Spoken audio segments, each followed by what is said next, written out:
Are you or someone you know expecting a baby? Well, pregnancy can be a really beautiful journey, but it's also important to know that not all pregnancies are the same. Some can be classified as high risk, which means that extra care may be needed to keep both mom and baby safe. In today's video, I'll go through some key factors that might indicate that your pregnancy is high risk, and I'll also let you know what you can do to take some extra precaution about it. I'm Dr. Christina Pinnock, and I'm a board certified OBGYN and high risk pregnancy doctor, really passionate about helping you to have a healthy and enjoyable pregnancy.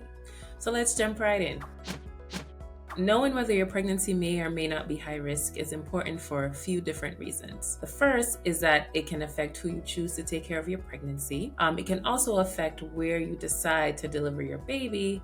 And lastly, it can also impact whether you or your baby may require extra monitoring to keep you both safe during pregnancy. But before we get into that, in order to know if you may have a high risk pregnancy or not, let's first take a moment to understand what a high risk pregnancy is. Simply put, a pregnancy is considered high risk when there are conditions that make it more likely for mom, baby, or both to experience some complications during the pregnancy journey. And these conditions can arise from a few different things. They can arise from health issues with mom before the pregnancy, or it can arise from complications that actually develop during the course of the pregnancy. Well, let's break down the 6 most common reasons why a pregnancy may be considered high risk. One of the most common reasons for a pregnancy to be considered high risk is actually due to health conditions in mom. Now, if you have a certain health issue before pregnancy, it can actually affect how your pregnancy progresses, and it can cause you to require extra monitoring. Perhaps you're on medications, it can require medication adjustments, and even special care plans that may be worked out between your provider as well as some high-risk pregnancy doctors. Now, one of these health conditions include high blood pressure,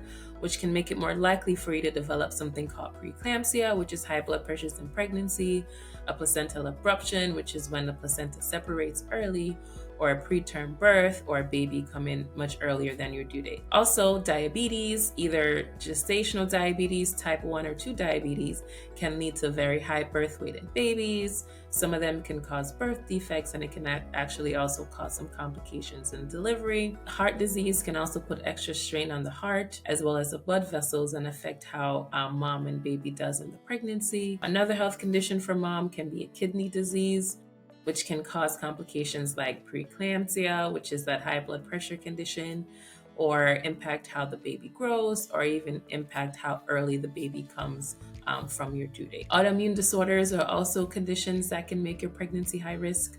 So these can potentially increase the chances of experiencing a pregnancy loss, early delivery, or even babies having problems growing. In addition to that, thyroid disorders like high or low thyroid conditions can actually impact how baby's brain develops and also affect other outcomes in the pregnancy. Carrying extra weight or obesity can also increases your chances of having gestational diabetes, preeclampsia, as well as some complications in labor.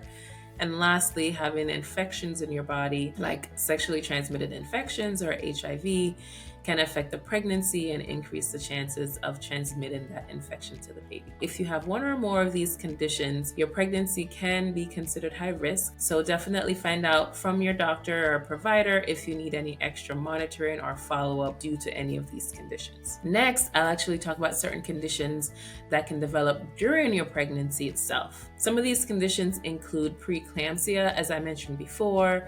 And this is a condition where high blood pressures can develop that can impact your organs and can be potentially life-threatening for both mom and baby. Gestational diabetes is a condition where your body is not able to process the glucose or sugar the way it usually does. This can increase the chances of your baby's birth weight being really high or having an early delivery and some other complications during delivery. A placenta previa is a condition where the placenta covers the cervix, and it can increase the risk of having heavy bleeding, and it may require you having a C-section. Preterm labor is when you go into labor before 37 weeks of pregnancy, and these can increase your chances for baby to have some problems with development as well as the health. Growth restriction is a condition where baby is smaller than expected for gestational age, And this often happens due to issues with either the placenta, mom's health, or certain infections. So having any of these conditions in pregnancy would likely make your pregnancy be considered a higher risk pregnancy, and these conditions may require you to get some extra follow-up from a high-risk pregnancy doctor. The next one I'll touch on is having multiples or carrying more than one baby. Carrying twins, triplets, or even higher order multiples is actually automatically considered a high-risk pregnancy, and this is because these pregnancies come with a higher chance of preterm birth, growth restriction, or the baby being smaller, as well as some other complications. And extra monitoring for your pregnancy, if you are carrying more than one baby, will help to ensure that all the babies are growing well and are safe. Next, we'll touch on maternal age briefly. Pregnancies in women aged 35 or older can be considered high risk due to the increased chances of having some genetic conditions with the pregnancy, preeclampsia, or even other complications. But on the flip side, very young mothers, like teenagers, may actually face risks due to their age as well, due to their bodies still developing, or sometimes due to lack of prenatal care. Another thing that can cause your pregnancy to be considered high risk are certain lifestyle factors. Smoking, drinking alcohol, or drug use can increase your risk of having some birth defects in the pregnancy, increases the chances of having a preterm birth or even developmental issues with baby. In addition to that, having poor nutrition and not getting adequate prenatal care can also increase your risk of complications. So taking care of your body, as well as avoiding harmful substances and trying to attend all of your prenatal visits, are really essential steps in supporting a healthy pregnancy.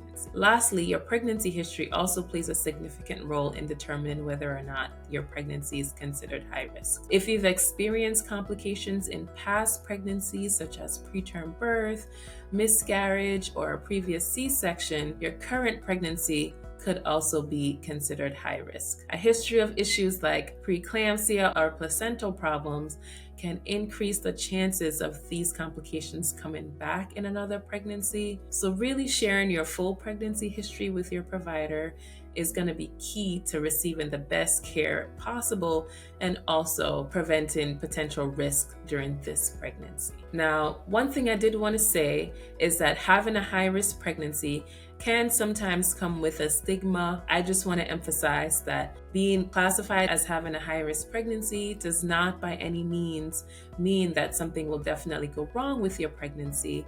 It just means that you may need some more careful monitoring and support to ensure that both you and baby stay safe. So I encourage you to always communicate openly with your healthcare provider, and as much as possible, keep up with your prenatal visits. And when you are at your visits, don't hesitate to ask any questions or express any concerns about your pregnancy.